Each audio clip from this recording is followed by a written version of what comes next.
ఆధునిక ఆంధ్ర సాహిత్య చైతన్యానికంతా ఒక ప్రతీకగా నిలుస్తున్న అక్షరమాల. ఆరుద్ర అభ్యుదయ కవిత్వ చైతన్యానికి సారథిగా,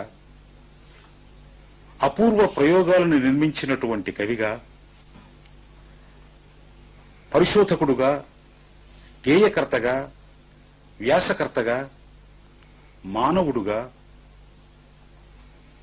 సామాన్య ప్రజల ఉద్యమాలకు స్పందించిన సహృదయుడుగా తెలుగు సాహిత్య లోకంలో చిరంజీవిగా ఉన్నారు. 1987 సంవత్సరం కేంద్ర సాహిత్య అకాడమీ వారు ఆరుద్రకు బహుమానాన్నిచ్చి ఆంధ్ర సాహిత్యాన్నే గౌరవించినట్లుగా సంతోషించింది. ఆంధ్ర లోకం కూడా ఆనందించింది. ఈరోజు ఆధునిక సాహిత్య చైతన్యానికి ప్రతీకగా నిలిచిన మిత్రులు ఆరుద్ర గారిని దానికి పరిచయం చేయడానికి నాకు అవకాశం దొరికినందుకు సంతోషిస్తున్నాను. కేంద్ర సాహిత్య అకాడమీ అవార్డులను పంచుకున్న సోదరులుగా ఒకే రంగం మీద ఈరోజు మే ఇద్దరం కూర్చున్నందుకు కూడా నాకెంతో ఆనందంగా ఉంది. ఆరుద్ర గారు, మీ పేరు వినగానే అలనాడు మహాప్రస్థానాన్ని శంఖారావంగా పూరించిన శ్రీశ్రీ వెంట అభ్యుదయ కవితా చైతన్యాన్ని ఆంధ్ర సాహిత్యంలోకి తీసుకుని వచ్చిన యువకునిగా నేనిప్పుడు మిమ్మల్ని దర్శిస్తున్నాను. అభ్యుదయ కవిత్వ చైతన్యాన్ని మీరు ఆధునిక సాహిత్య లోకానికి అందించడంలో మీరు నిర్వహించిన పాత్రను కొంచెం మాకు నివేదిస్తారా? తప్పకుండా. అభ్యుదయ కవిత్వం అన్నది, అభ్యుదయ సాహిత్యం అన్నది 1943లో మొట్టమొదటి అభ్యుదయ రచయితల సంఘం ఏర్పడింది. కానీ దీనికి నేపథ్యం ఒకటి ఉంది.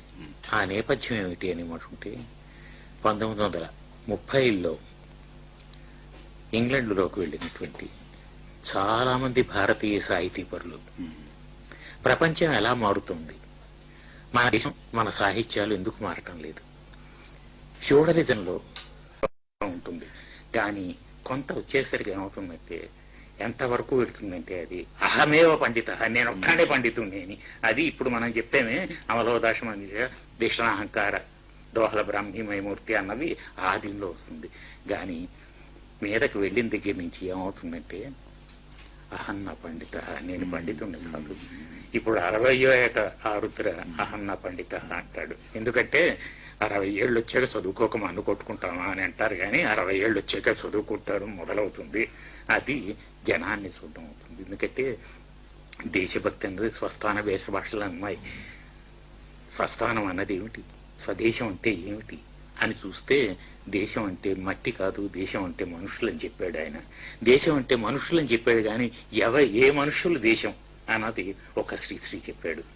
ఆధునిక సాహిత్య చరిత్రలో మీరు చేసినటువంటి సినీవాలి ఒక విశిష్ట ప్రయోగంగా మిగిలిపోయింది.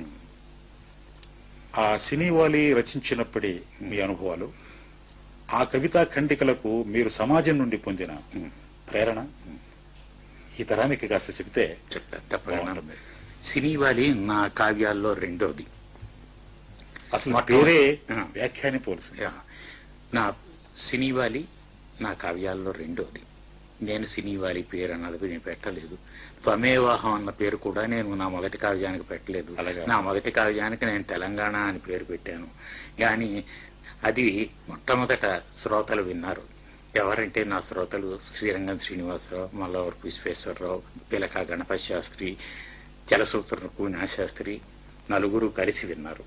విన్నప్పుడు అందులో చిరంజీవి మానవులకు మృత్యువు అన్న దాంట్లో మృత్యువు ఏమిటి చెప్తుందంటే, చిరంజీవి మానవుడు త్వమేవాహం అంటుంది. ఆ త్వమేవాహం అన్న మాట శ్రీశ్రీకి నచ్చి ఇది తెలంగాణ అని పేరు పెడితే ఏనుగు మగిసి ఉంటుంది, భావస్ఫోరకంగా ఉండాలని తెలంగాణ అని పెట్టాడు, త్వమేవాహం అని పెట్టాడు. నేను త్వమేవాహం పూర్తి చేసిన తర్వాత నగర యామిని అని ఒక కావ్యం పెట్టాను. ఎందుకంటే నాకు తెలిసిన నగరం గురించి రాద్దామని. నేను విశాఖపట్నంలో పుట్టి పెరిగిన విజయనగరంలో చదువుకున్నాను. రాయల్ విమానదళంలో చేరిన తర్వాత నేను బతికిందంతా నగరాల్లోనే బతికాను. ఢిల్లీ, అంబాలా, కలకత్తా, బొంబాయి, మెడ్రాసు. నగర జీవితం గురించి తప్పించి నాకు ఏమీ తెలియదు. నిత్య జీవితం, తనకి తెలిసిన జీవితంలోంచే తీసుకోవాలి కవి అన్నవాడు. అప్పుడు గాని ఆథెంటిసిటీ రాదు.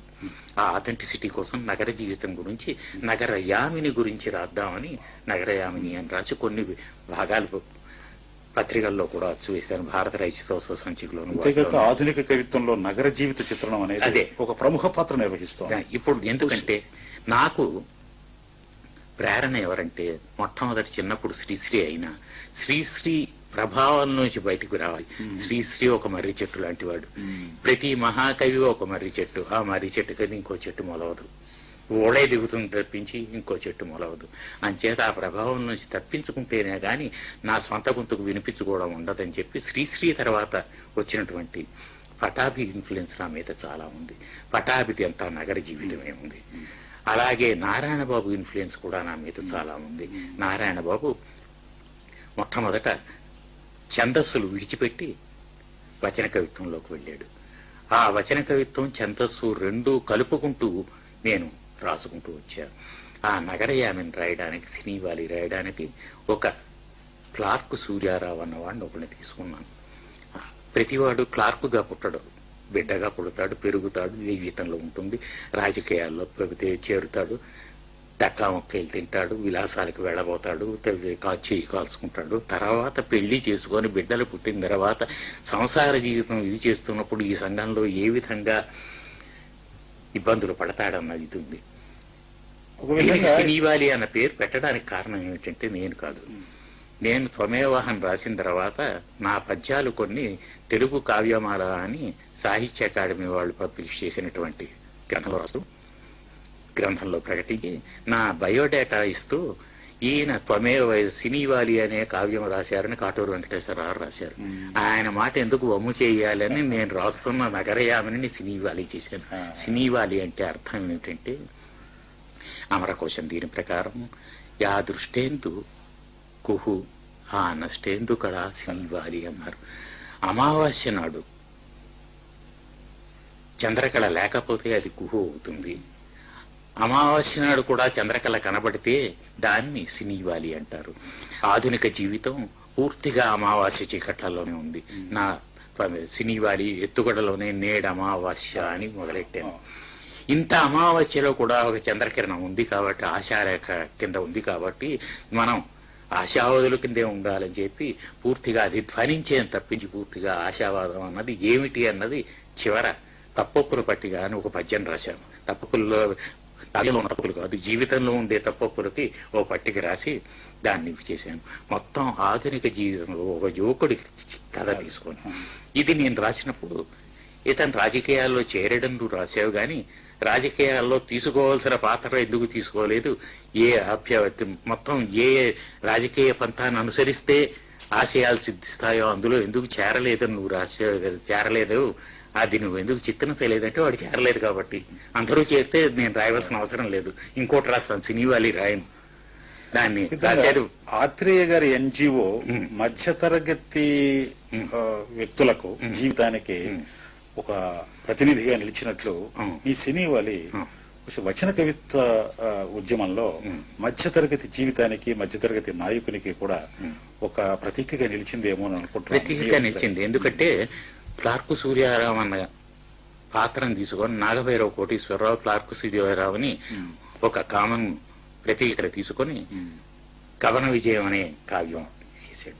క్లార్కు సూర్యారావు అన్నది రాచకొండ విశ్వనాథ శాస్త్రి అల్పజీవి కావచ్చు, శ్రీరంగం శ్రీనివాసరావు గారు కోనేటిరావు కావచ్చు, మీరు అన్నట్టు ఎన్జిఓ మన కవితా యుగంలో ఇప్పుడు కార్మిక చైతన్యం, మధ్యతరగతి చైతన్యాన్ని కూడా ఒక ప్రాతినిధ్యం ఉంది కదా.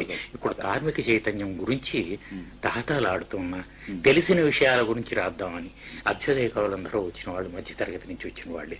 ఈ మధ్యతరగతిలోంచి విప్లవం వస్తుంది అని అనుకున్న వాళ్ళే. కొంతమంది ఏమిటంటే రాడికల్ డెమోక్రాట్స్ మధ్యతరగతి కోసం మనం రాయాలి కానీ మిగతా వాళ్ళ కోసం రాయక్కర్లేదు అన్న దాకా వెళ్లారు. కానీ మనకు కావాల్సింది ఏమిటంటే మిగతా మిగతా జీవితాన్ని కూడా అర్థం చేసుకుందుకు ప్రయత్నించాలి. మనం నగరంలో కూర్చుంటే గ్రామీణ జీవితం తెలియదు, కానీ గ్రామీణ జీవితాన్ని కూడా తెలుసుకుంటే గ్రామీణ జీవితం గురించి రాసినటువంటి అభ్యుదయకాలు చాలా మంది ఉన్నారు. తర్వాత ఆధునిక సాహిత్యంలో రాజకీయాలు లేక రాజకీయ చైతన్యం ఎంతవరకు ప్రతిఫలించాలి అన్న దాని మీద మీ అభిప్రాయం ఏంటి? జీవితంలో రాజకీయాలు ఏ విధంగా ఉన్నాయి? ఆశాజనకంగా భ్రష్టుగా ఉన్నాయా, కాలుష్యాన్ని తీసుకొచ్చి పెడుతున్నాయా? అవి చూసుకున్నప్పుడు, జీవితాన్ని విశ్లేషిస్తున్నప్పుడు అందులో ఉన్నటువంటిదంతా వస్తుంది. రాజకీయం మన జీవితాన్ని మొత్తం నడుపుతున్నది. జీవితాలు మధ్యతరగతి జీవితాలు గాని మిగతా జీవితాలు గాని పూర్తిగా రాజకీయ శక్తుల చేతుల్లోని కీలుబొమ్మలే గాని మరి కాదు. ఒక విధంగా రాజకీయ సాంస్కృతిక సాంఘిక జీవితాల మీద అధిక్షేప రూపంగా రచించిన రచనేమో మీ కూనలమ్మ పదాలు. అవును, అది ప్రజల హృదయాల్లోకి అత్యంత సన్నిహితంగా ప్రవేశించడానికి వీలున్న కృతులు అనుకుంటాను. ఇవి కోనలమ్మ పదాలు ఇందాక నేను చెప్పాను, జన జీవితంలోంచి తీసుకున్నది. కోనలమ్మ పదాలు మధ్యయుగాల్లో చాలా ప్రచారంలో ఉన్నవి. 3 లైన్లు, ఒక్కొక్క లైన్కి 10 మాత్రల కన్నా ఎక్కువ ఉండదు. 4వ మాత్ర మొగటం అవుతుంది. అందులో జ్ఞాపకం పెట్టుకోగలిగింది చెప్పగలగాలి. ఇది నేను ఎందుకంటే ఈ ఛందస్సు కోసం ఎందుకు ప్రయత్నించానంటే, తిరుక్కురళ్ళని తిరువళ్ళువారు రాసింది ఉంది. అది తమిళంలో అంతకన్నా చిన్న ఛందస్సు ఇంకోటి లేదు. తిరుక్కురళ్ళు అనువదించడానికి ఏ ఛందస్సు కావాలి అనుకున్నప్పుడు మన తెలుగు ఛందస్సుల గురించి చేస్తున్నప్పుడు కోనలం పదాలు వచ్చాయి. వాటి వల్ల ప్రభావితున్నాయి. ఆధునిక జీవితాన్ని కూడా ఆ విధంగానే విశ్లేషణ చేయొచ్చు అని. ఆరుద్ర గారి పేరు వినంగానే మాకు అభ్యుదయ సాహిత్యంలో 3 మెట్ల నిచ్చెన ఒకటి జ్ఞాపకం వస్తుంది. సామాన్య ప్రజలకు అందుబాటులో ఉండే గేయ రచన, సినీ గేయ రచన రాసినటువంటి కవి. మధ్యతరగతి జీవితాన్ని చిత్రించి, తెలంగాణ ఉద్యమాలను చిత్రించి, అటు మధ్యతరగతిని, కార్మిక చైతన్యాన్ని, విప్లవ చైతన్యాన్ని తెలుగు సాహిత్యంలోకి తీసుకుని వచ్చిన ఆరుద్ర 2వ మెట్టు. 3వది పండితులకు, పరిశోధకులకు కూడా ఆదర్శప్రాయమైనటువంటి రచనలు చేసి, ఏ కలం పట్టినప్పుడల్లా తనలో ఒక పండితుడు ఉన్నాడు, ఒక కవి ఉన్నాడు, ఒక సహృదయుడు ఉన్నాడు, ఒక జన చైతన్యం నాలో ప్రవహిస్తోంది అని నిరూపింపగలిగిన కవిగా మేము ఆరుద్రను దర్శిస్తూ ఉంటాం. మీరు ఇందాక ఒక్క మాట చెప్పారు, ఆరుద్రలో మానవుడు ఉన్నాడు అని. ఈ మానవుడు అంటే ఇన్ని ఉన్నాయి. ఆ మానవత్వం అన్నదే కావాలి మనకి. జనం మాట్లాడే మాటలే మేము మాట్లాడితే మేము పండితులు ఏమిటి అని అనుకునే దాని మీద వీరేశలింగం గారు బ్రహ్మాండమైన సెటైర్ ఒకటి రాశాడు. ఆయన ఏమిటంటే, ఒక శాస్త్రుల వారింటికి, ఒక పంతులు వారింటికి ఒక శాస్త్రుల వారు భోజనానికి వెళ్ళారు. కూర్చున్నారు, భోజనం చేస్తున్నారు. పెరుగు దాకా వచ్చింది. పెరుగు దగ్గరికి వచ్చేసరికి ఆయన, మీ ఆవులు చాలా మంచివే, గట్టిగా ఉంది పెరుగు అన్నాడు. అంటే పంతులు గారు అన్నట్టు, అయ్యా మీరు ఇంత శాస్త్రులు గారు, వేదాలు చదువుకున్నారు, శాస్త్రాలు చదువుకున్నారు, ఆవు పెరుగు గట్టిగా ఉండదు, గేదె పెరుగే గట్టిగా ఉంటుంది అన్న సంగతి మీకు తెలియదా అని. అరే పడిపోయేమే, ఈయనలాగైనా ఓడగొట్టాలనుకున్నాడు. అన్నం తిట్టు పైకెత్తి చూశాడు. చూసిన తర్వాత ఇది చేశాడు, ఏం మాట వాడదామని. మీకు లులాయములు ఎక్కువగా ఉన్నట్టు ఉన్నవే అన్నట్టు. సరిగ్గా ఉన్నాయా? ఈయన పైకి చూశాడు. పైకి చూస్తే గుమ్మడికాయలు ఉన్నాయి. చాలా ఉన్నాయండి, కానీ రోజుకోటి చొప్పున కోసేస్తున్నాము అనేసరికి ఈయన బయటకు వెళ్ళి వీళ్ళ ఇంట్లో గేదె మాంసం తింటారు, రోజుకోటి చొప్పున కోస్తున్నారు అని చెప్పాడు. దాని మీద కోర్టు కేసు కూడా వెళ్ళింది. వెళ్తున్నప్పుడు జడ్జి గారు అడిగారు, ఏమిటి మీరు ఈ మాట ఎందుకు వాడారు అంటే, అందరూ వాడే మాట వాడితే మా గొప్పతనం ఏముంటుంది, అందరూ వాడే దీనిలోనూ గేదె పెరుగు గట్టిగా ఉంటుంది అన్నాడు, గేదె యొక్క లులాయం కదా అని లులాయం అన్నాను అని చెప్పాడు. జనం వాడే మాటలు వాడకూడదు అనుకొని పని కట్టుకొని ఇది చేశారు. అనువాదంలో సంగతి చెబుతున్నానే, వేమన అనువాదం ఏమిటి చేశాడంటే, గ్రంథాల నుంచి కాదు, జీవితం నుంచి అనువాదం చేశాడు. అందుచేత ఆయన గొప్పవాడు. ఆయనలో గొప్పతనం ఎక్కడా అని మట్టే ప్రజా జీవితంలో ఎన్ని చెప్పాలో అని చెప్పాడు. నయంగా చెప్పాడు, తిడుతూ చెప్పాడు. ఆ తిడుతూ చెప్పడంలో ఎక్కడ చెప్పాడంటే, చాకి కోకలుడికి చీకాకు పడజేసి మైల తీసి లెస్స మడచున్నట్లు బుద్ధి చెప్పేవాడు గుద్దితేనేమయ్యా విశ్వదాభిరామ అని గుండెల మీద గుద్ది మరీ చెప్పాడు. ఆ చెప్పడం ఎంత దాకా చెప్పాడంటే, నసాళానికంటే దాకా చెప్పాడు. కనక మృగము భువిని కద్దు లేతనకను రమణి చెప్పే చనియ తరుణి చెప్ప చనియ దాశరథియు బుద్ధి లేనివాడు దేవుడెట్లాయరా విశ్వదాభిరామ. ఇలా గుద్దడం ఉంది. లలితమైన హాస్యంతో కూడా ఉంది. పాలకడలిలోన పవ్వళించెడివాడు గొల్ల ఇంట్ల పెరుగు కోరనేల.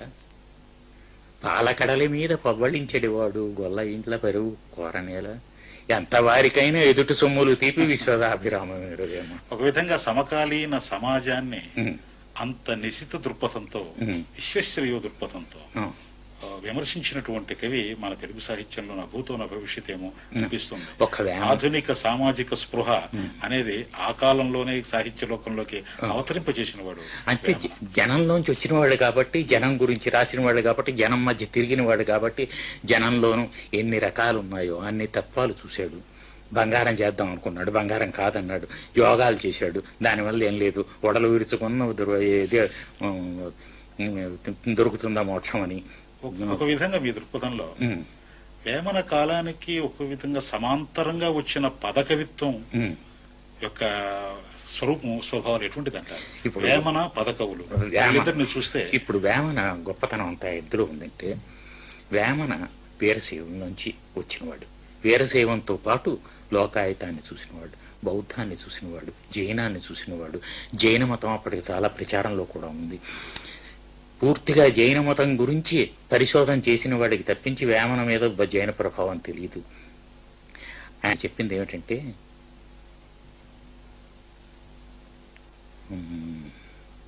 కుర్రాడి చేతిలో దివ్యుండి మట్టుడు బాగానే జరుగుతుంది, పిన్న పెద్దతనములు ఎన్నబోరు, ఇది గౌరవం ఇచ్చేటప్పుడు. వాసుదేవు విడిచి వసుదేవునంతురా విశ్వదాభిరామ వినురవేమ అని అన్నాడు. వాసుదేవుణ్ణి విడిచి వసుదేవుణ్ణి ఎంచిన వారు ఎవరున్నారు? బౌద్ధులే, జైనులే. ఎందుకంటే జైనులో వసుదేవ హిందీ అనే ఒక కావ్యం ఉంది, అందులో కృష్ణలీలలు కాదు వసుదేవుడు లీలలు వర్ణిస్తారు. వాసుదేవుని విడిచి వసుదేవుడి గురించి రాస్తున్నారు ఏమిటరా మీరు అని చెప్పి జైనంలో పూర్తిగా బాగున్నాయి. ఆ తర్వాత భక్తి హరుని వీడి భవ్యులు కారకో విశ్వదాభిరామ. భవి అన్న మాట శివకవులు ఎక్కువగా వాడివారు. భవి అన్న మాటని కర్ణాటకంలోను భవ్యులు అంటారు. దీనికి శాసన సాక్ష్యం ఉంది. వేమన గారి కాలంలో ఆయన రాయలసీమకు దగ్గరవాడు కాబట్టి, కర్ణాటకానికి దగ్గరవాడు కాబట్టి భవ్యులు అన్న మాటే ఉంది. మీరు మతం కోసం ఇలా బుర్రలు బతుకోవటం కన్నా యజ్ఞయాగాలు చేస్తారు, మీరు నోరు లేని జీవాలని చంపుతారు.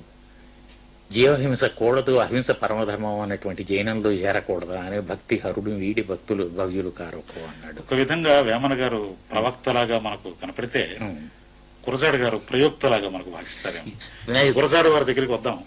వారు ఆధునికంగా మనకి ఇచ్చినటువంటి స్ఫూర్తి ఎటువంటిది? ఇప్పుడు ఆధునిక సాహిత్య చైతన్యానికి ఇచ్చినటువంటి స్ఫూర్తి ఆయన ఇచ్చింది ఏమిటంటే, ఆయన కాలానికి వచ్చేసరికి ఛందస్సులు జనానికి బోధపడని పద్ధతిలో వచ్చాయి, పాడుకుందుకు వీలు లేని పద్ధతిలో వచ్చాయి. మహాకవి అయిన వాడు వ్యర్థ పదాలు వాడకుండా రాయగలడు ఛందస్సులో, ఏ ఛందస్సులో అయినా. మహాకవులు కాని వాళ్ళు వచ్చేసరికి వ్యర్థ పదాలు కలుపుతున్నారు. పాటకి కవిత్వం అనేటువంటి గౌరవాన్ని ఇచ్చి తమిళులు వాళ్ళకి ప్రాచీన చరిత్ర ఉంది అని అనిపించుకున్నారు. మనం పాటను ఈసడించాం. ముదివిటులు విధవలంజలు పదకవితలు మారుభాష పాపనవారలని తిట్టారు. పదకవితల్ని గుర్తించలేదు. పదకవిత్వాన్ని గుర్తించడం అన్నది గురజాడ అప్పారావు గారితో మొదలైంది. నిజానికి 1910 ఆ ప్రాంతానికిలో ఒక్క మన భాషలోనే కాదు, మలయాళంలో, పంజాబీలో పూరణ్ సింగ్, మలయాళంలో కుమారనాసను, మన తెలుగులో గురజాడ అప్పారావు గారు, వీళ్ళంతా ఛందస్సు అన్నది ఏ విధంగా మలుచుకోవాలి.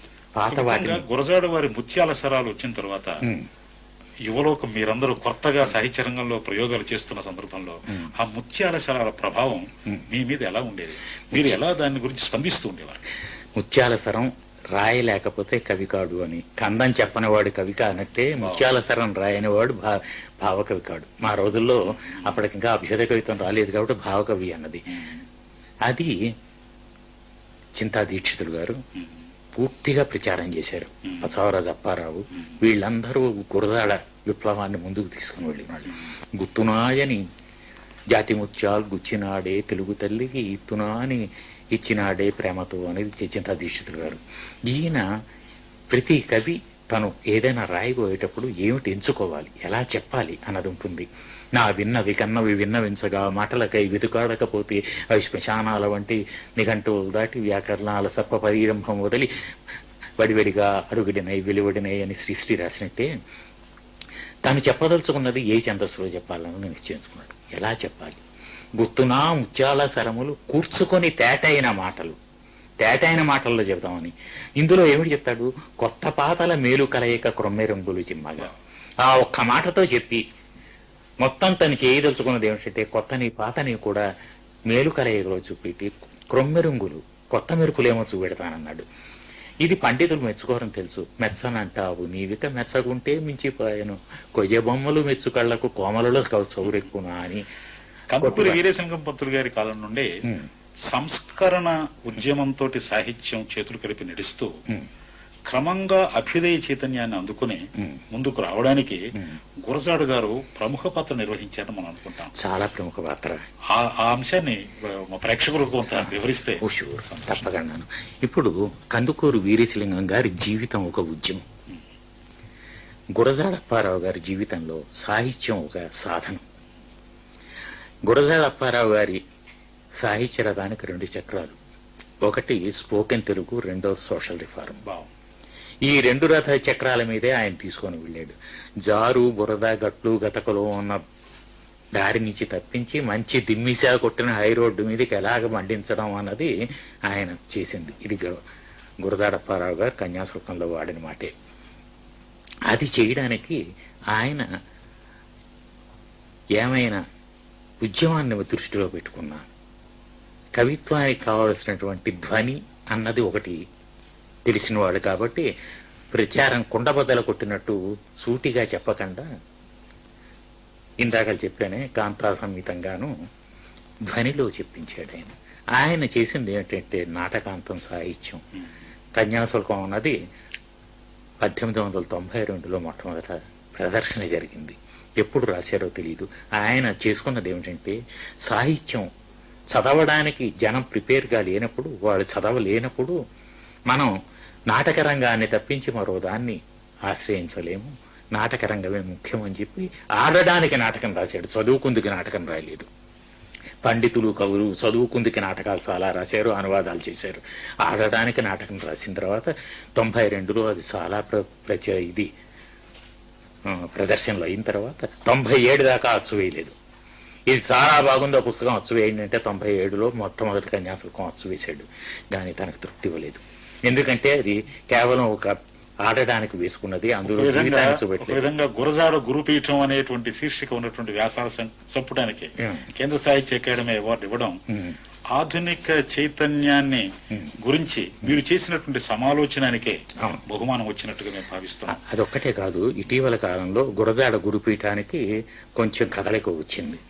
ఆ గురుపీఠాన్ని సుస్థిరం చేయడం కోసం రాశానది. ఈ సమగ్రాంధ్ర సాహిత్యం వచ్చే సాహిత్య చరిత్రలో ఒక మైలురాయిలాగా మిగులుతుంది.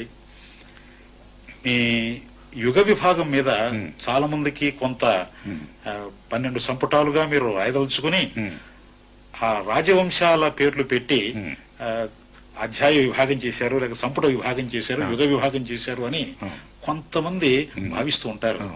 అది ఏ దృక్పథంతో మీరు చేశారు? ఏ దృక్పథంతో చేశానంటే, ఇతర దేశాల్లో సాహిత్య చరిత్రలు కానీ ఇది సమాజ చరిత్రలు కానీ చేస్తున్నప్పుడు రాజవంశాల పేర్లే పెడతారు. ఎందుకంటే మనకి ప్యాటర్న్ ఉన్నవాడు ఎవడు, వాడి కాలంలో ఏ విధంగా ఇది పోయింది. మనకి తిక్కన యుగం అని పెడితే తిక్కనకి ముందు గాని తర్వాత గాని వచ్చినవి కలుపుతామా లేదా? తిక్కన ఇన్ఫ్లుయెన్స్ తోటే అందరూ రాయరు. తిక్కన రాస్తున్నప్పుడు శివకవులు వచ్చారు. ఒక విధంగా నాకు తిక్కన పాల్కురికి సోమనాథుడు, మీ వాదం ప్రకారం తిక్కన తరువాత పాల్కురికి సోమనాథుడు, వీళ్ళిద్దరూ ఒకే యుగంలో వస్తున్నప్పుడు పాల్కురికి సోమనాథుడు శివకవి యుగంలో చేరాలని, తిక్కన యుగంలో తిక్కన చేరాలని సాహిత్య చరిత్రకర్తలు చెప్తున్నారు. కానీ అది మీ విభాగం ప్రకారం కుదరదు. మీరు కాకతీయ యుగంలో ఇద్దరిని చేర్చారు. కాకతీయులు పాలిస్తున్న కాలం కాబట్టి కాకతీయుల తర్వాత రెడ్డిరాజులు వచ్చారు, పద్మనాయకులు వచ్చారు. పద్మనాయక యుగంలోనూ పూర్తిగా మనకి ఏమొచ్చిందంటే కొత్త వర్ణాల వాళ్ళు రాజులయ్యారు. అవుతున్నప్పుడు ఏమవుతుందంటే దేశ భాషను వదిలేస్తారు. మొత్తం పద్మనాయక యుగంలోనూ సంస్కృతం బాగా ఇది అవ్వడానికి కారణం ఏమిటని అంటే రష్యాలో జార్ చక్రవర్తి కాలంలో రష్యన్ భాష కాకుండా ఫ్రెంచి వాడుతూ ఉండేవారు. దాన్ని మార్చడం కోసం లెనిన్ ఫ్రెంచిని తప్పించి మళ్ళా రష్యన్ భాష తీసుకుని వచ్చి పెట్టాడు. కథా రచనను సాహిత్య చరిత్ర రచనలో మేళవించి కళాత్మకంగా చిత్రించినందుకు ఒక సాహిత్య చరిత్ర రచయితగా నేను సాహితీ లోక పక్షాన మిమ్మల్ని అభినందిస్తున్నాను.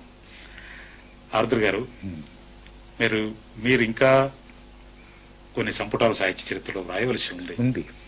అది మీ చేతి మీద కూడా ఆ యజ్ఞం పూర్తి కావాలని మేమందరం భావిస్తున్నాం.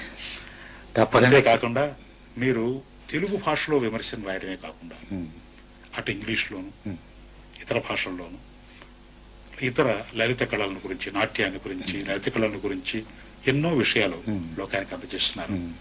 ఒక విధంగా మన సాహిత్యంలో ఉన్న విశేషాలు ఇతర భాషల్లో అందించడానికని, ఇతర భాషల్లో ఉన్నటువంటి అంశాలు సాహిత్యాల్లో ఉన్న అంశాలను మన భాషకు అందించుకోవటానికి కానీ ఈ ఆదాన ప్రధాన కార్యక్రమాల్లో మీరు ఇంకేదైనా ఒక నిర్దిష్టమైనటువంటి పాత్ర నిర్వహించాలని ఏమైనా ప్రణాళికలు ఉన్నాయా? చేశాను, కొంత నిర్వహించాను. తెలుగు సాహిత్యంలో పరిశోధిస్తున్నప్పుడు తమిళంలో కళింగత్తుపర్ణి అనే కావ్యం ఉంది. ఇది కులోత్తుంగచూడి కాలంలో రాసింది. కళింగత్తుపర్ణి ఎందుకు చదవలసి వచ్చిందంటే, నేను కులోత్తుంగచూడు గురించి చెప్పాను. పరణి కొరజేయం కండారని కళింగత్తుపర్ణిలో 2 భాగాలు తీసుకొని నేను వెన్నెల వేసవి అని అనువాదం చేశాను. అది చేయడం వల్ల నాకు నన్నెచోడు కాలం ఈజీ అయింది. కళింగత్తుపర్ణిలో 2 పద్యాలు నన్నెచోడు అనువదించి పెట్టుకున్నాడు. అందుచేత కులోత్తుంగచూడు కాలం తర్వాత వాడు నన్నెచోడు అవుతుంది అని. అలాగే తిరుక్కురళ్ ఉంది, తిరుక్కురళ్ అనువాదం. ఆధునిక ఆంధ్ర సాహిత్య చైతన్యానికంతా ఒక ప్రతీకగా నిలుస్తున్న అక్షరమాల ఆరుద్ర అభ్యుదయ కవిత్వ చైతన్యానికి సారథిగా, అపూర్వ ప్రయోగాలను నిర్మించినటువంటి కవిగా, పరిశోధకుడుగా, గేయకర్తగా, వ్యాసకర్తగా, మానవుడుగా, సామాన్య ప్రజల ఉద్యమాలకు స్పందించిన సహృదయుడుగా తెలుగు సాహిత్య లోకంలో చిరంజీవిగా ఉన్నారు. 1987 సంవత్సరం కేంద్ర సాహిత్య అకాడమీ వారు ఆరుద్రకు బహుమానాన్నిచ్చి ఆంధ్ర సాహిత్యాన్నే గౌరవించినట్లుగా సంతోషించింది. ఆంధ్ర లోకం కూడా ఆనందించింది. ఈరోజు ఆధునిక సాహిత్య చైతన్యానికి ప్రతీకగా నిలిచిన మిత్రులు ఆరుద్ర గారిని దానికి పరిచయం చేయడానికి నాకు అవకాశం దొరికినందుకు సంతోషిస్తున్నాను.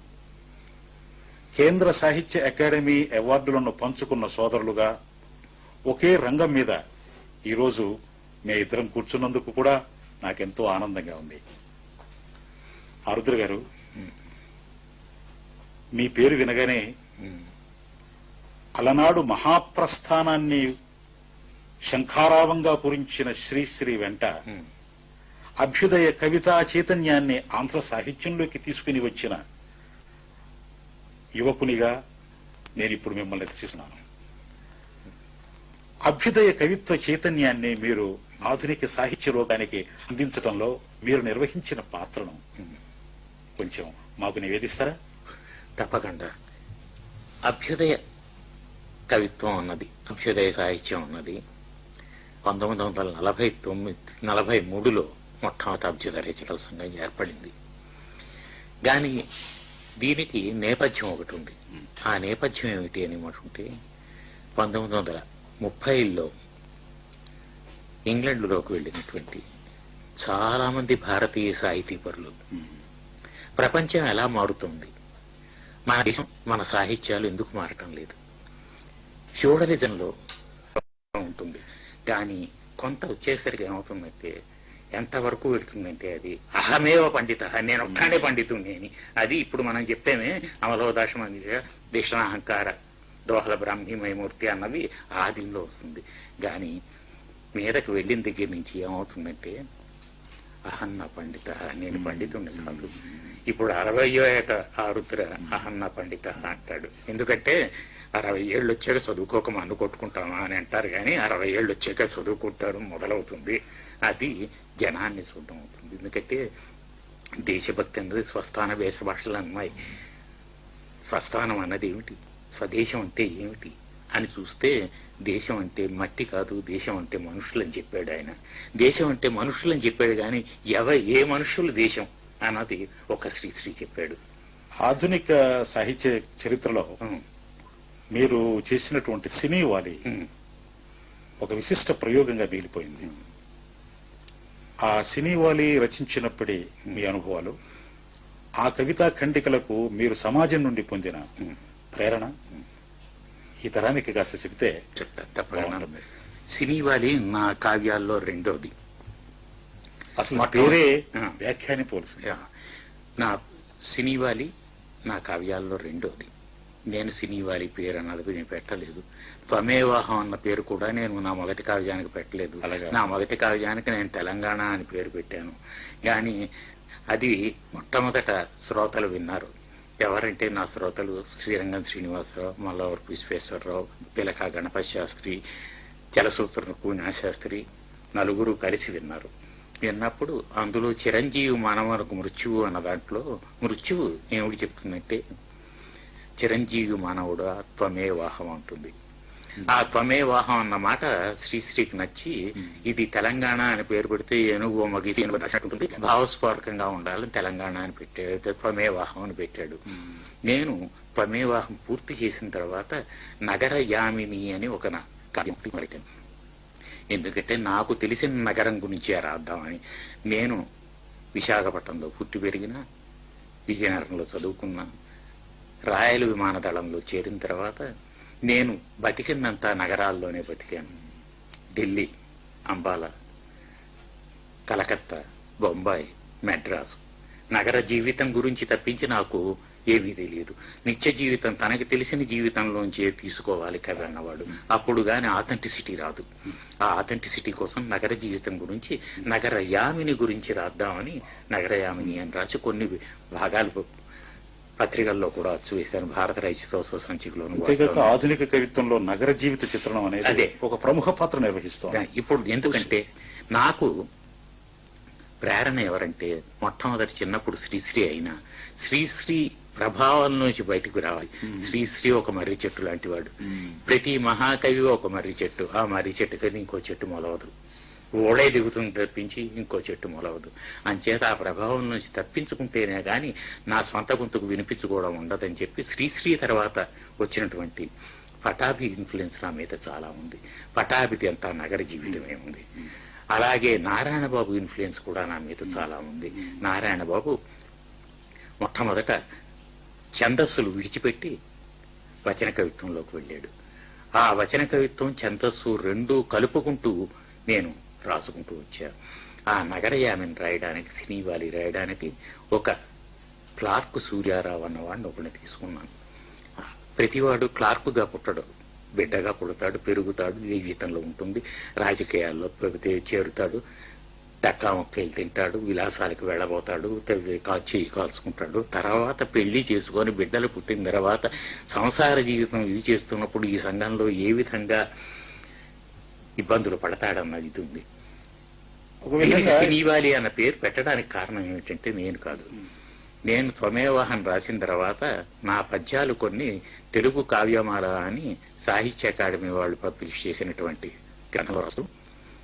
గ్రంథంలో ప్రకటించి నా బయోడేటా ఇస్తూ ఈయన త్వమేవ సినీవాలి అనే కావ్యం రాశారని కాటూరు వెంకటేశ్వరరావు రాశారు. ఆయన మాట ఎందుకు వమ్ము చేయాలని నేను రాస్తున్న నగరయామిని సినీవాలి చేశాను. సినీవాలి అంటే అర్థం ఏమిటంటే అమరకోశం దీని ప్రకారం యా దృష్టేందు కుహు ఆ నష్టేందు కళ సినీవాలి అన్నారు. అమావాస్య నాడు చంద్రకళ లేకపోతే అది కుహు అవుతుంది. అమావాస్య నాడు కూడా చంద్రకళ కనబడితే దాన్ని సినీవాలి అంటారు. ఆధునిక జీవితం పూర్తిగా అమావాస్య చీకట్లలోనే ఉంది. నా సినీవాలి ఎత్తుగడలోనే నేడు అమావాస్య అని మొదలెట్టాను.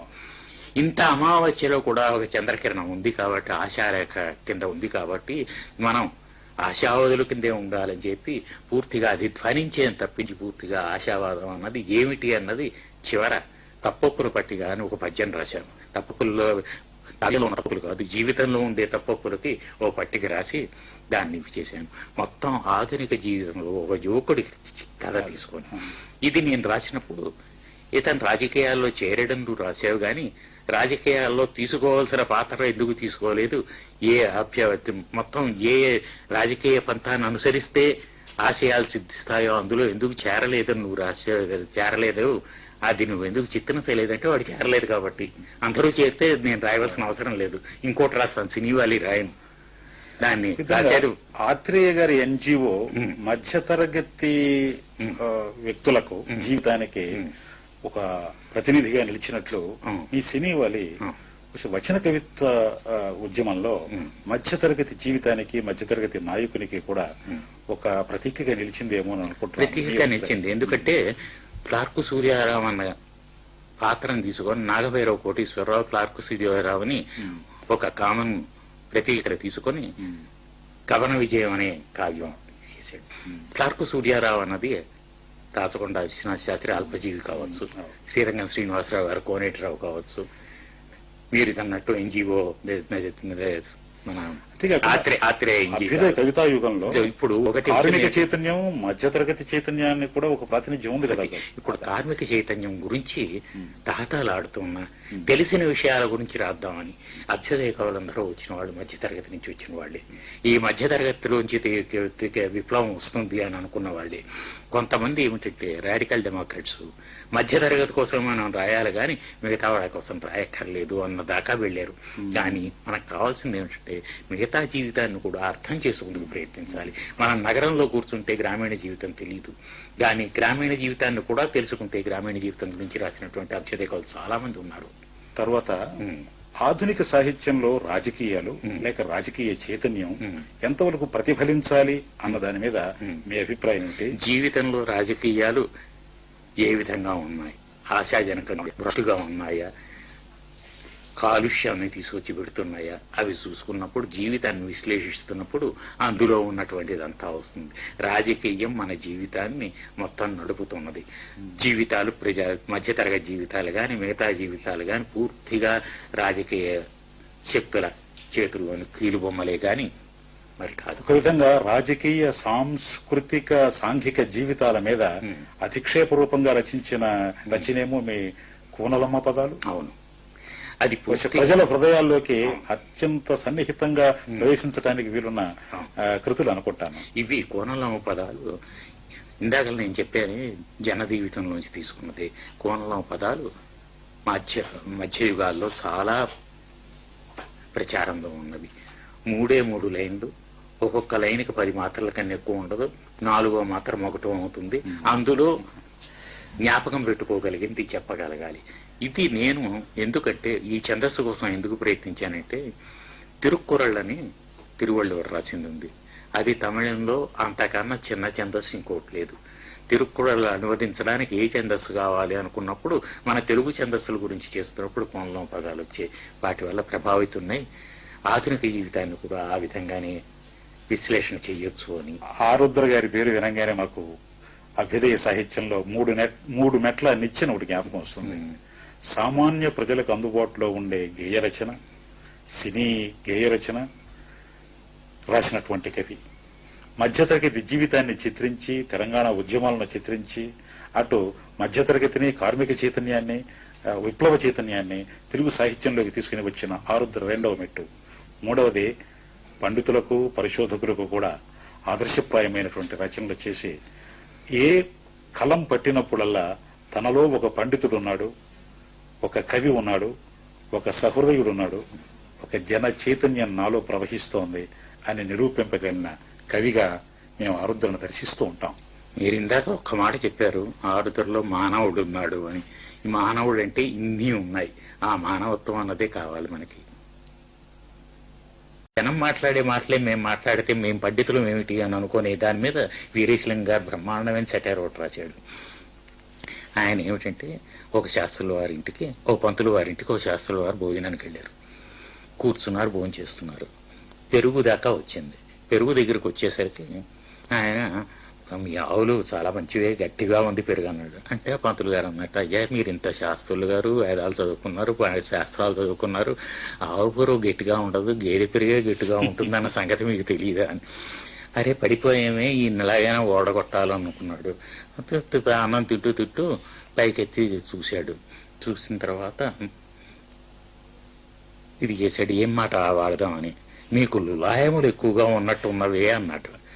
సరిగ్గా ఉన్నాయా? ఈయన పైకి చూశాడు. పైకి చూస్తే గుమ్మడికాయలు ఉన్నాయి.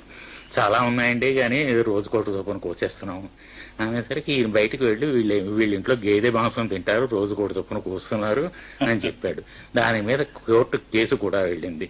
వెళ్తున్నప్పుడు జడ్జి గారు అడిగారు, ఏమిటి మీరు ఈ మాట ఎందుకు వాడారు అంటే, అందరూ వాడే మాట వాడితే మా గొప్పతనం ఏముంటుంది, అందరూ వాడే దీనిలోనూ గేదె పెరుగు గట్టిగా ఉంటుంది అన్నాడు, గేదె యొక్క లులాయం కదా అని లులాయం అన్నాను అని చెప్పాడు. జనం వాడే మాటలు వాడకూడదు అనుకొని పని కట్టుకొని ఇది చేశారు. అనువాదంలో సంగతి చెబుతున్నానే, వేమన అనువాదం ఏమిటి చేశాడంటే, గ్రంథాల నుంచి కాదు, జీవితం నుంచి అనువాదం చేశాడు. అందుచేత ఆయన గొప్పవాడు.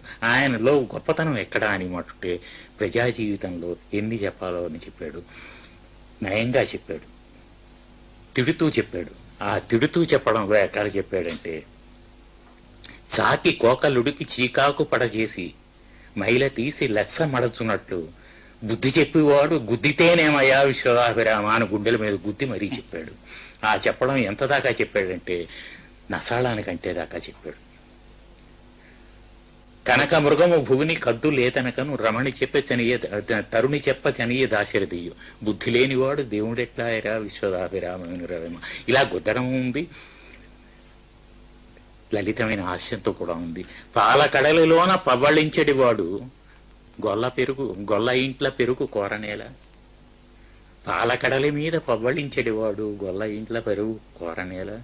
ఎంత వారికైనా ఎదుటి సొమ్ములు తీపి విశ్వదాభిరామేమో. ఒక విధంగా సమకాలీన సమాజాన్ని అంత నిశిత దృక్పథంతో, విశ్వశ్రేయ దృక్పథంతో విమర్శించినటువంటి కవి మన తెలుగు సాహిత్యంలో నా భూతో నా భవిష్యత్ ఏమో అనిపిస్తుంది.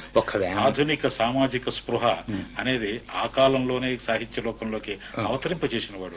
అంటే జనంలోంచి వచ్చిన వాడు కాబట్టి, జనం గురించి రాసిన వాడు కాబట్టి, జనం మధ్య తిరిగిన వాడు కాబట్టి, జనంలోనూ ఎన్ని రకాలు ఉన్నాయో అన్ని తత్వాలు చూశాడు. బంగారం చేద్దాం అనుకున్నాడు, బంగారం కాదన్నాడు. యోగాలు చేశాడు, దానివల్ల ఏం లేదు, ఒడలు విరుచుకున్న దొరుకుతుందా మోక్షం అని.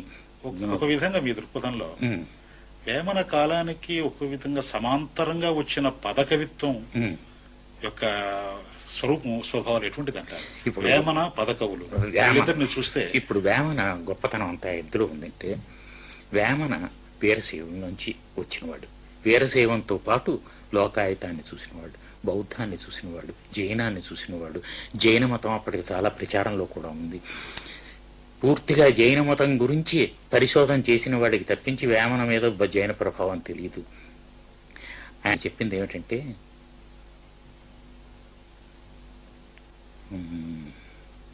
కుర్రాడి చేతిలో దివ్యుండి మట్టుడు బాగానే జరుగుతుంది, పిన్న పెద్దతనములు ఎన్నబోరు, ఇది గౌరవం ఇచ్చేటప్పుడు. వాసుదేవు విడిచి వసుదేవునంతురా విశ్వదాభిరామ వినురవేమ అని అన్నాడు. వాసుదేవుణ్ణి విడిచి వసుదేవుణ్ణి ఎంచిన వారు ఎవరున్నారు? బౌద్ధులే, జైనులే. ఎందుకంటే జైనులో వసుదేవ హిందీ అనే ఒక కావ్యం ఉంది, అందులో కృష్ణలీలలు కాదు వసుదేవుడు లీలలు వర్ణిస్తారు. వాసుదేవుని విడిచి వసుదేవుడి గురించి రాస్తున్నారు ఏమిటరా మీరు అని చెప్పి జైనంలో పూర్తిగా ఉన్నాయి. ఆ తర్వాత భక్తి హరుని వీడి భవ్యుడు కారకో విశ్వదాభిరామ. భవి అన్న మాట శివకవులు ఎక్కువగా వాడివారు. భవి అన్న మాటని కర్ణాటకంలోను భవ్యులు అంటారు, దీనికి శాసన సాక్ష్యం ఉంది. వేమన గారి కాలంలో ఆయన రాయలసీమకు దగ్గరవాడు కాబట్టి, కర్ణాటకానికి దగ్గరవాడు కాబట్టి భవ్యుడు అన్న మాటే ఉంది. మీరు మతం కోసం ఇలా బుర్రలు బతుకోవటం కన్నా యజ్ఞయాగాలు చేస్తారు, మీరు నోరు లేని జీవాల్ని చంపుతారు, జీవహింస కూడదు, అహింస పరమధర్మం అన్నటువంటి జైనంలో చేరకూడదా అనే భక్తి హరుడు వీడి భక్తులు భవ్యులు కారకో అన్నాడు. ఒక విధంగా వేమన గారు ప్రవక్తలాగా మనకు కనపడితే, గురజాడ గారు ప్రయోక్తలాగా మనకు భాషిస్తారేమో. గురజాడ వారి దగ్గరికి వద్దాం. వారు ఆధునికంగా మనకి ఇచ్చినటువంటి స్ఫూర్తి ఎటువంటిది? ఇప్పుడు ఆధునిక సాహిత్య చైతన్యానికి ఇచ్చినటువంటి స్ఫూర్తి ఆయన ఇచ్చింది ఏమిటంటే, ఆయన కాలానికి వచ్చేసరికి ఛందస్సులు జనానికి బోధపడని పద్ధతిలో వచ్చాయి, పాడుకుందుకు వీలు లేని పద్ధతిలో వచ్చాయి. మహాకవి అయిన వాడు వ్యర్థ పదాలు వాడకుండా రాయగలడు ఛందస్సులో, ఏ ఛందస్సులో అయినా. మహాకవులు కాని వాళ్ళు వచ్చేసరికి వ్యర్థ పదాలు కలుపుతున్నారు. పాటకి కవిత్వం అనేటువంటి గౌరవాన్ని ఇచ్చి తమిళులు వాళ్ళకి ప్రాచీన చరిత్ర ఉంది అని అనిపించుకున్నారు. మనం పాటను ఈసడించాం. ముదివిటులు విధవలంజలు పదకవితలు మారుభాష పాపనవారలని తిట్టారు. పదకవితల్ని గుర్తించలేదు. పదకవిత్వాన్ని గుర్తించడం అన్నది గురజాడ అప్పారావు గారితో మొదలైంది. నిజానికి 1910 ఆ ప్రాంతానికిలో ఒక్క మన భాషలోనే కాదు, మలయాళంలో, పంజాబీలో పూరణ్ సింగు, మలయాళంలో కుమారనాసను, మన తెలుగులో గురజాడ అప్పారావు గారు, వీళ్ళంతా ఛందస్సు అన్నది ఏ విధంగా మలుచుకోవాలి, పాత వాటిని. గురజాడ వారి ముత్యాల సరాలు వచ్చిన తర్వాత యువలోకం మీరందరూ కొత్తగా సాహిత్య రంగంలో ప్రయోగాలు చేస్తున్న సందర్భంలో ఆ ముత్యాల సరాల ప్రభావం మీ మీద ఎలా ఉండేది? మీరు ఎలా దాని గురించి స్పందిస్తూ ఉండేవారు?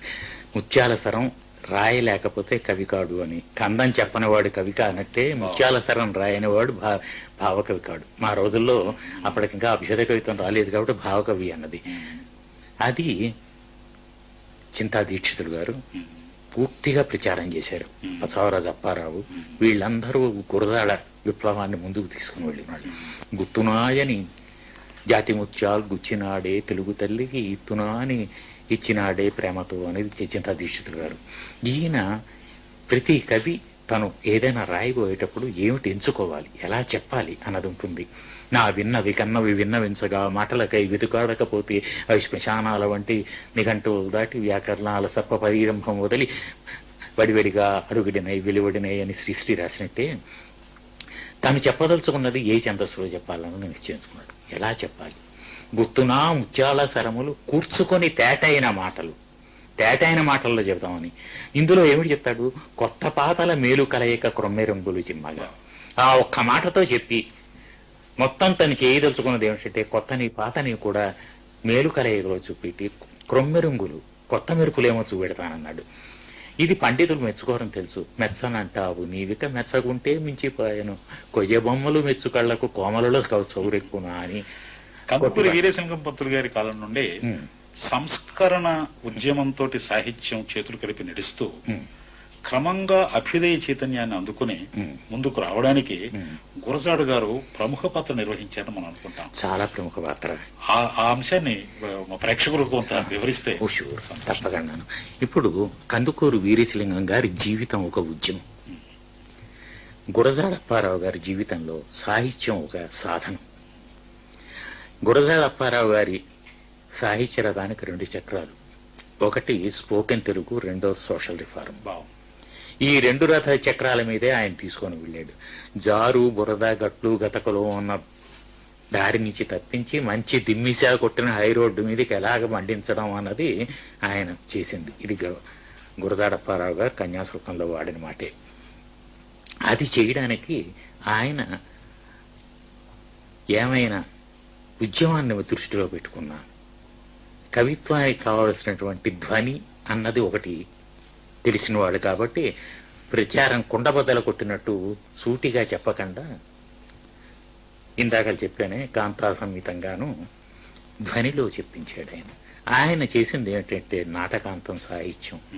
కన్యాశుల్కం అన్నది 1892లో మొట్టమొదట ప్రదర్శన జరిగింది. ఎప్పుడు రాశారో తెలియదు. ఆయన చేసుకున్నది ఏమిటంటే సాహిత్యం చదవడానికి జనం ప్రిపేర్గా లేనప్పుడు, వాళ్ళు చదవలేనప్పుడు మనం నాటక రంగాన్ని తప్పించి మరో దాన్ని ఆశ్రయించలేము, నాటక రంగమే ముఖ్యం అని చెప్పి ఆడడానికి నాటకం రాశాడు. చదువుకుందుకి నాటకం రాయలేదు. పండితులు కవులు చదువుకుందుకి నాటకాలు చాలా రాశారు, అనువాదాలు చేశారు. ఆడడానికి నాటకం రాసిన తర్వాత 92లో అది చాలా ఇది ప్రదర్శనలు అయిన తర్వాత 97 దాకా అచ్చు వేయలేదు. ఇది చాలా బాగుంది, ఆ పుస్తకం అచ్చు వేయండి అంటే 97లో మొట్టమొదటి కన్యాశుల్కం అచ్చు వేశాడు. కానీ తనకు తృప్తి ఇవ్వలేదు.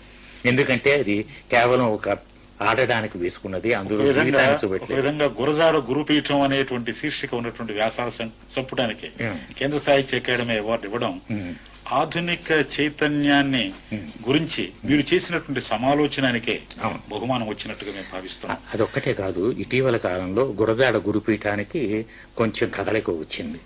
ఆ గురుపీఠాన్ని సుస్థిరం చేయడం కోసం రాశానది. ఈ సమగ్రాంధ్ర సాహిత్యం వచ్చే సాహిత్య చరిత్రలో ఒక మైలురాయిలాగా మిగులుతుంది. ఈ యుగ విభాగం మీద చాలా మందికి కొంత 12 సంపుటాలుగా మీరు రాయదలుచుకుని ఆ రాజవంశాల పేర్లు పెట్టి అధ్యాయ విభాగం చేశారు, లేక సంపుట విభాగం చేశారు, యుగ విభాగం చేశారు అని కొంతమంది భావిస్తూ ఉంటారు.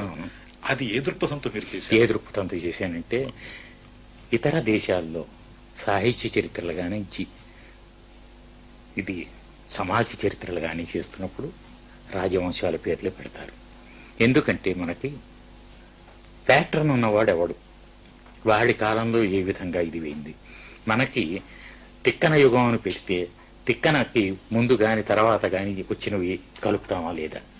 తిక్కన ఇన్ఫ్లుయెన్స్ తోటే అందరూ రాయరు. తిక్కన రాస్తున్నప్పుడు శివకవులు వచ్చారు. ఒక విధంగా నాకు తిక్కన పాల్కురికి సోమనాథుడు, మీ వాదం ప్రకారం తిక్కన తరువాత పాల్కురికి సోమనాథుడు, వీళ్ళిద్దరూ ఒకే యుగంలో వస్తున్నప్పుడు పాల్కురికి సోమనాథుడు శివకవి యుగంలో చేరాలని, తిక్కన యుగంలో తిక్కన చేరాలని సాహిత్య చరిత్రకర్తలు చెప్తున్నారు. కానీ అది మీ విభాగం ప్రకారం కుదరదు. మీరు కాకతీయ యుగంలో ఇద్దరిని చేర్చారు. కాకతీయులు పాలిస్తున్న కాలం కాబట్టి కాకతీయుల తర్వాత రెడ్డిరాజులు వచ్చారు, పద్మనాయకులు వచ్చారు. పద్మనాయకుల యుగంలోనూ పూర్తిగా మనకి ఏమొచ్చిందంటే కొత్త వర్ణాల వాళ్ళు రాజులయ్యారు. అవుతున్నప్పుడు ఏమవుతుందంటే దేశ భాషను వదిలేస్తారు. మొత్తం పద్మనాయక యుగంలోనూ సంస్కృతం బాగా ఇది అవ్వడానికి కారణం ఏమిటని అంటుంటే, రష్యాలో జార్ చక్రవర్తి కాలంలో రష్యన్ భాష కాకుండా ఫ్రెంచి వాడుతూ ఉండేవారు. దాన్ని మార్చడం కోసం లెనిన్ ఫ్రెంచిని తప్పించి మళ్ళా రష్యన్ భాష తీసుకుని వచ్చి పెట్టాడు. కథా రచనను సాహిత్య చరిత్ర రచనలో మేళవించి కళాత్మకంగా చిత్రించినందుకు ఒక సాహిత్య చరిత్ర రచయితగా నేను సాహితీ లోకం పక్షాన మిమ్మల్ని అభినందిస్తున్నాను. ఆరుద్ర గారు, మీరు ఇంకా కొన్ని సంపుటాలు సాహిత్య చరిత్రలో రాయవలసి ఉంది. అది మీ చేతి మీదకుండా ఆ యజ్ఞం పూర్తి కావాలని మేమందరం భావిస్తున్నాం. అంతేకాకుండా మీరు తెలుగు భాషలో విమర్శను రాయడమే కాకుండా అటు ఇంగ్లీష్లోను ఇతర భాషల్లోను ఇతర లలిత కళలను గురించి, నాట్యాన్ని గురించి, లలిత కళలను గురించి ఎన్నో విషయాలు లోకానికి అందజేస్తున్నారు. ఒక విధంగా మన సాహిత్యంలో ఉన్న విశేషాలు ఇతర భాషల్లో అందించడానికని, ఇతర భాషల్లో ఉన్నటువంటి అంశాలు సాహిత్యాల్లో ఉన్న అంశాలను మన భాషకు అందించుకోవటానికి కానీ ఈ ఆదాన ప్రధాన కార్యక్రమాల్లో మీరు ఇంకేదైనా ఒక నిర్దిష్టమైనటువంటి పాత్ర నిర్వహించాలని ఏమైనా ప్రణాళికలు ఉన్నాయా? చేశాను, కొంత నిర్వహించాను. తెలుగు సాహిత్యంలో పరిశోధిస్తున్నప్పుడు తమిళంలో కళింగత్తుపర్ణి అనే కావ్యం ఉంది. ఇది కులోత్తుంగచూడిని కాలంలో రాసింది. కళింగత్తుపర్ణి ఎందుకు చదవలసి వచ్చిందంటే, నేను కులోత్తుంగచూడుడు గురించి చెప్పాను. పరణిక్కుడు జయం కండారని కళింగత్తుపర్ణిలో 2 భాగాలు తీసుకొని నేను వెన్నెల వేసవి అని అనువాదం చేశాను. అది చేయడం వల్ల నాకు నన్నెచోడు కాలం ఈజీ అయింది. కళింగత్తుపర్ణిలో 2 పద్యాలు నన్నెచోడు అనువదించి పెట్టుకున్నాడు. అందుచేత కులోత్తుంగచూడుడు కాలం తర్వాత వాడు నన్నెచోడు అవుతుంది అని. అలాగే తిరుక్కురళ్ ఉంది, తిరుక్కురళ్ అనువాదం. కావ్యరీతులు ఏమైనా మన ఆధునిక తెలుగు కవిత్వంలో వచ్చాయా అని అనుమానంగా ఉంటుంది. ఆధునిక తెలుగు కవిత్వం అంటే ఎప్పటి నుంచి అని మీ ఉద్దేశం? అసలు శ్రీశ్రీ గారి నుంచి కూడా అసలు శిల్పంగా ఏమైనా డెవలప్ అయ్యాయా? శ్రీశ్రీలో శిల్పం తప్పించుకోవట్లేదు. భావాలు, వస్తువు అన్నది అభ్యుదయవాదులు ఒకటిగా నిర్ణయించుకున్న తర్వాత శ్రీశ్రీ ఏ వస్తువు కావాలో ఆ వస్తువునే శిల్పంతో చెప్పాడు. సింధూర నృత్య చందనం, బంధూకం, సంధ్యారాగం, పురి చంపిన లేడి నెత్తురు కావాలో ఆయన నవకవనానికని నవకవనానికి కావాల్సిన వాటన్నిటినీ శిల్ప దృష్ట్యా చెప్పాడు. శిల్పం అన్నది కవిత్వానికి ఒక ఐడెంటిఫికేషన్ మార్కు. అది రకరకాల ఐడెంటిఫికేషన్ మార్కులు మన ఆధునిక తెలుగు కవిత్వ పరిణామంలో ఫలానా ఫలానా అని నిర్ధారించగలిగినటువంటివి ఏమైనా వచ్చినాయా? ఉన్నాయి. నారాయణ బాబు కవిత్వంలో శిల్పం లేకపోవడం గొప్ప శిల్పం. పట్టాభిలో వచన పద్యం అన్నది ఇటు భావ కవిత్వానికి అటు వచన కవిత్వానికి మధ్యలో ఉన్నది ఒక రకమైన శిల్పం. శ్రీశ్రీది అంతకుముందు మాత్రా ఛందస్సుల్లో కురజా మార్గాన్ని అనుసరిస్తూ కవికుంటల వెంకట్రావు గారి చేర్చిన శిల్పచాతుర్యం అంతటినీ పుణుకుపుచ్చుకున్నాడు. శ్రీశ్రీలో ఉన్న గొప్పతనం ఏమిటంటే ఇటు జాతీయతను దేశీయతను ఒక పక్క చూపెడుతూ అంతర్జాతీయ శిల్ప రీతులన్నింటినీ వంటబట్టించుకొని ఎడ్గార్ అలన్ పో, స్విన్బర్న్ వీళ్ల శిల్పచాతుర్యాన్ని తన తెలుగు ఛందస్సుల్లోకి దింపాడు. మాత్రా ఛందస్సులు వచ్చిన తర్వాత శిల్పం అన్నది పాడడానికి కాకుండా చదవడానికి వీలుగా ఉండేటువంటి తూగు, నడక మొదలైన వాటితో వచ్చింది. నారాయణబాబు కేవలం వచనం రాసి పాడేవాడు. అందుచేత నారాయణబాబులోను మాత్రలు ఏదైనా లోపించి ఉండి మాట ఉంటే అవి సంగీతంతో సరిపోయేవి. ఈ శిల్ప చాతుర్యం అన్నది నా దాకా వచ్చేసరికి ఇటు వచన పద్యానికి అటు చందోబద్ధ కవిత్వానికి అంటుకట్టిన కొత్త రకం ఛందస్సులు కూడా తయారయ్యి నేను చెప్పేదాకా ఏ ఛందస్సులో రాశానో తెలియని కవితలు కూడా ఉన్నాయి. ఉదాహరణకి పోదాక్షుదాబాధ పాలించువాడే వేధించు గాథల్ని వేధించబోతే స్వాధీనతాశక్తుడాలించబోడే వాదించ నష్టం వివాదించు నేడే. ఇది ఒక వృత్తం. ఇది ఏ వృత్తమో ఛందశాస్త్రం తెలిసిన వాళ్ళు మరీ లోతుకెళ్తున్నాయి కానీ చెప్పలేరు. ఇది మందారరామ వృత్తానికి వికార రచన. అందులో ఉండేటువంటి నడక ఉంటుంది కానీ అందులో వాళ్ళు నిర్దేశించిన గణాలు ఉండవు. మాత్రా ఛందస్సులకి మార్క ఛందస్సులకి తేడా అంటే మార్క ఛందస్సులకి గణబద్ధంగా అవుతుంది. మాత్రా ఛందస్సు ఆ గణంలోవే కొన్ని మాత్రలు ఇటు అటు సర్దుకుంటూ ఉంటాయి. ఈ శిల్ప చాతుర్యం రాను రాను కనబడటం లేదు. ఎందుకంటే అది సహజం. ఇవాళ భరతనాట్యంలో పూర్వం భరతనాట్యంలో అరైమండి అన్నది చాలా ముఖ్యం. ఆ మొట్టమొదటి స్థానకం చాలా అవసరం. దాన్ని ఇవాళ డాన్సర్స్ వదిలిపెట్టేస్తున్నారు. అలాగే శిల్పంలో కావాల్సినటువంటి జాగ్రత్తలు ఈనాటి కవులు తీసేసుకున్నారు. అది నారాయణబాబు ఎలాగైతే శిల్పాన్ని వద్దనుకున్నాడో ఇవాళ శిల్పాన్ని వద్దనుకున్న వాళ్ళు కూడా ఉన్నారు. కానీ శిల్పం కన్నా కావాల్సింది ముఖ్యం ఏమిటంటే భావం కావాలి. ఆ భావాన్ని ఎంత పొదుపుగా ఎంత చక్కటి ఆకారంతో శిల్పానికి కూడాను మామూలుగా పూర్వం నటరాజ శిల్పం చేసి మాటుంటే ఒక రాగా ఉండేది. ఈనాడు యాబ్స్ట్రాక్ట్ శిల్పాలను తయారు చేస్తున్న వాళ్ళు ఆ శిల్పానికి పాత కొల ప్రమాణాలు కాదు, నవతాళం అని ఉంటుంది శిల్పశాస్త్రంలో. ఆ నవతాళాన్ని అనుసరించడం లేదు. కొత్త రకమైనటువంటి తీసుకుని వస్తున్నారు కానీ అవి స్క్వేర్ లోను సర్కిల్లోను బ్రహ్మాండంగా ముడుతాయి. ఆ శిల్పాన్ని అర్థం చేసుకోవడం మనకు కావాలి. శిల్పం ఏ శిల్పం వాడేయడం కాదు మనకు కావాల్సింది ఏ భావాన్ని ఎంత చక్కగా చెప్పాడు అని చేసుకోవాలి. ఇవాళే ఒక పద్యం చదివాను, నందిని సిద్ధారెడ్డి రాసింది జీవకళలో అని. దానిలో ఒక చక్కటి శిల్పం ఉంది. అది మాత్రా ఛందస్సులు కాదు, మరేమీ కాదు. దాని భావాన్ని 4-5 విరుపులతోటి చెప్పాడు. తను ఎప్పుడు భాష నేర్చుకున్నాడు, ఎప్పుడు నడక నేర్చుకున్నాడు, ఎప్పుడు రాత నేర్చుకున్నాడు, ఎప్పుడు ఆలోచన నేర్చుకున్నాడు అన్నది చాలా చక్కగా చెప్పాడు. ఈ 4 స్టేజెస్ని చెప్పడంలో ఒక శిల్పం ఉంది. అందుచేత శిల్పం అన్నది ప్రతి చెయ్యి తిరిగిన రచయితకి సహజంగా ఉంటుంది. మళ్ళా మీ ఆధునిక తెలుగు కావ్యానికి వద్దాం. సినీవాలి తొమేవాహాల్లో విభిన్న రీతుల్లో ఈ శిల్ప చాతుర్యం ఇలా ఉన్నది అని ఐడెంటిఫైను కోడిఫై చేయగలిగినటువంటి నిర్మాణ పరిమితులను ఏమైనా చెప్పగలిగారా? నిర్మాణ పరిమితుల్ని రీతులు ఏమైనా చెప్పగలిగారా? నాకు రెండిట్లోనే. ఎందుకంటే ఒకటి సినీవాలి గాని ప్రమేవాహం గాని కేవలం కవి యొక్క భావాలే కావు, కవి తీసుకున్న పాత్రల భావాలు, కవి తీసుకున్న ప్రతీకల భావాలు. అందుచేత ఆ ప్రతీకల భావాలకు సరిపోయినటువంటి వివిధ శిల్ప రీతుల్ని నేను చేపట్టాను. వాటిని విశ్లేషించవలసింది విమర్శకుల పని. నా మీద థీసిస్సులు రాసినటువంటి వాళ్ళు వారి విశ్లేషించడానికి ప్రయత్నించారు, చేశారు. ఇప్పుడు ఆ 2 కావ్యాల్లోనూ నేను తీసుకున్నటువంటి వివిధ ఛందస్సులు గాని ఛందస్సు లేని పద్ధతులు గాని ఎందుకు అలా తీసుకున్నాను అన్నది ఆలోచించాలి. కానీ ఆలోచన అన్నది తర్వాత వస్తుంది. ముందు వాటికి స్పందన ఎటువంటిది ఉంది. సామాన్య పాఠకులు కానీ కొన్ని కొంతమంది ప్రత్యేక నిపుణులైన పాఠకులు గాని దాన్ని ఒక రకంగా తీసుకుంటారు. మీ 2 కావ్యాల్లో వచ్చినటువంటి ఈ శిల్ప నిర్మాణ రీతుల్ని ఉమ్. ఇతరులు ఎందుకు కొనసాగించలేకపోయినారు? వాళ్ళ యొక్క ట్రైనింగ్ బట్టి ఉంటుంది, వాళ్ళ యొక్క ఆలోచన పరిమితులను బట్టి ఉంటుంది, వాళ్ళకి కావాల్సిన అవసరాలను బట్టి కూడా ఉంటుంది. ఒక కావ్యం రాస్తున్నప్పుడు ఈ వైవిధ్యం కావాల్సి వస్తుంది.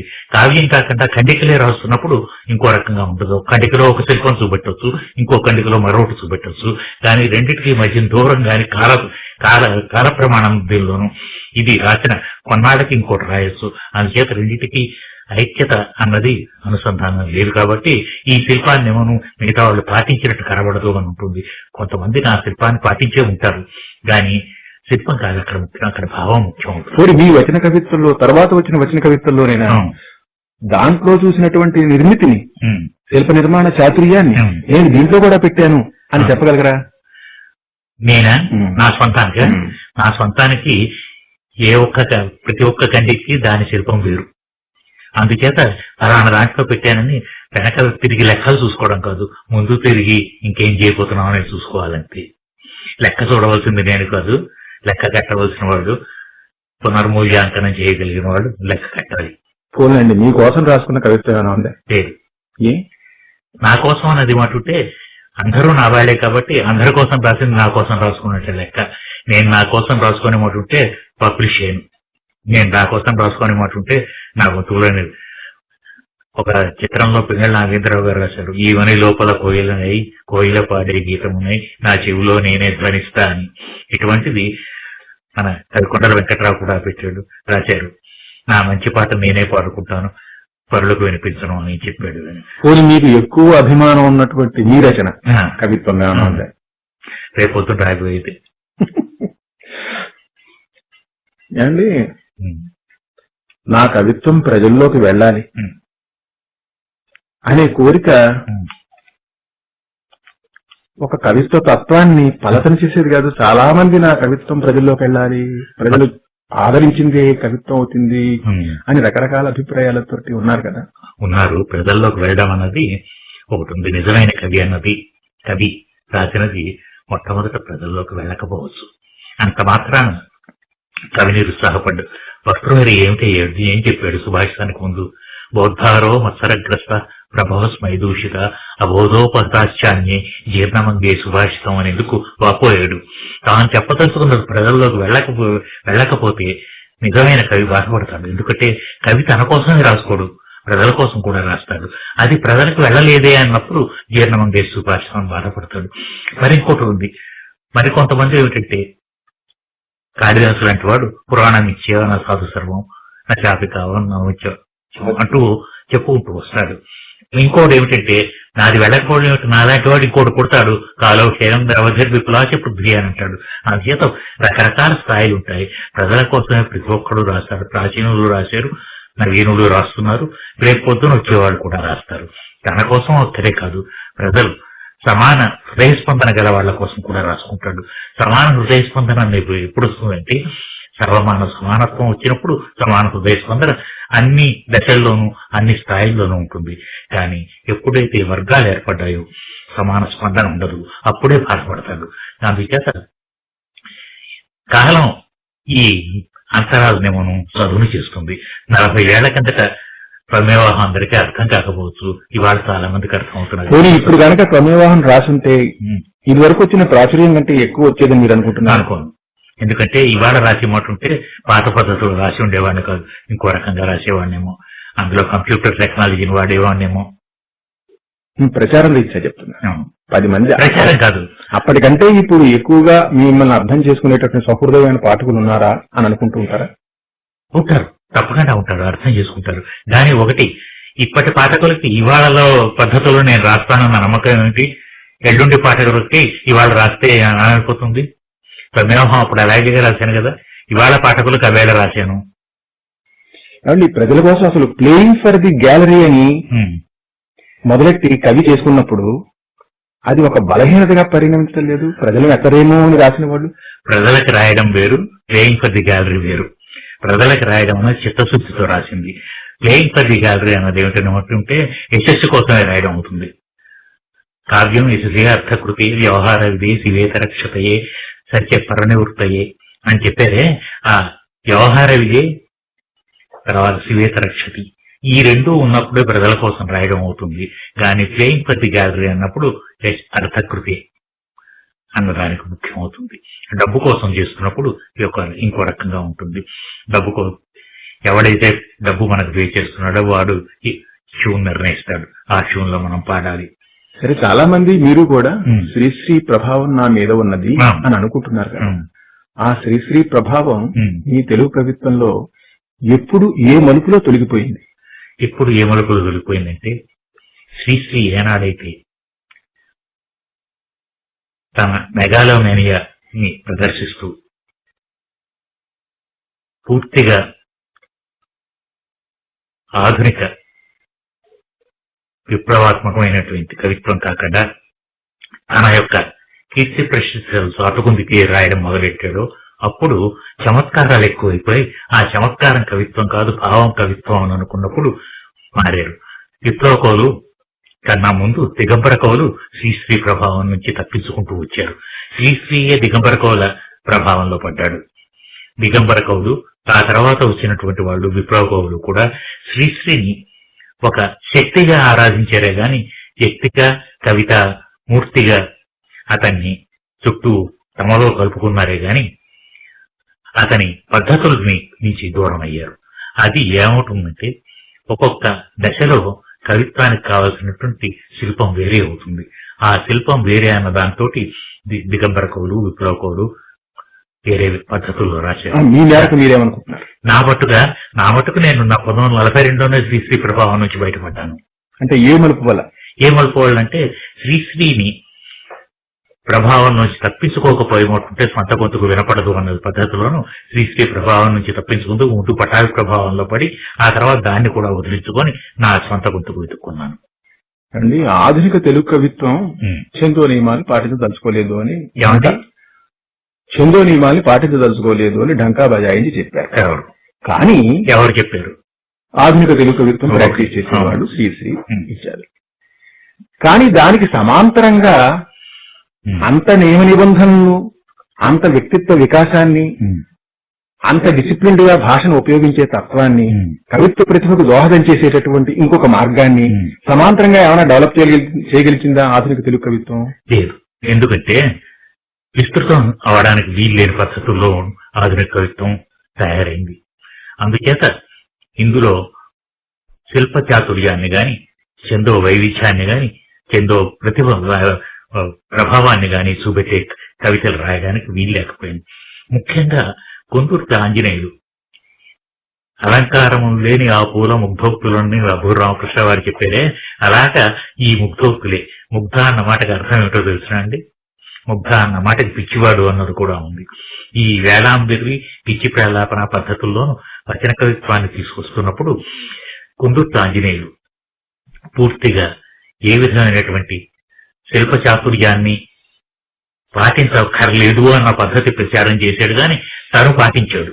గాని మిగతా వాళ్ళు వాటిని అన్నింటిని వదిలేసుకుంటూ వెళ్ళారు. కాబట్టి మీరు అడుగుతున్న లక్షణాలన్నీ ఆధునిక కవిత్వంలోనూ లోపించితే తప్పు లేదు. ఏమండి, రచయితలకు సంఘాలున్నా లేకపోయినా ఒక రచయిత తన దృక్పథంతో తను రాస్తాడు. అరసంలో గాని విరసంలో గాని సభ్యులైనప్పటికీ వారు ఆ సభ్యత్వం లేకపోయినప్పటికీ కూడా ఆ రచన చేసుండేవారు. ఈ సంఘాల గొడుగు వల్ల సాహిత్యానికి ఏం గొడిగింది? సంఘాల గొడుగు ఎందుకు అనేమాటుంటే వాన పడకుండా ఉండడం కోసం. ఆ వాన అన్నది ఎటువంటిది అనేమాటుంటే ప్రతి విప్లవ భావాలు వీళ్ళని బాధ పెట్టకుండా ఉండడం కోసం. ప్రతి ఒక్కడికి కలిసికట్టుతనం కావాలి. ఆ కలిసికట్టుతనం వల్ల ఎవడి యొక్క వ్యక్తిత్వాన్ని ఎవడు పోగొట్టుకోడు. ఈ సంఘం లేకపోయినా అవి రాసి ఉండేవాడు. కానీ ఇవి రాసిన వాటిని అన్నింటికి ఒక రకమైన ప్రయోజనం సిద్ధించాలేమంటే ఓ ఛత్రఛాయ చాలా అవసరం. రచనలు బట్టి వీరు వస్తుంది, రచన బట్టి కాదు కదా. రచన కోసం ఇందులో సంఘంలో చేరలేదు.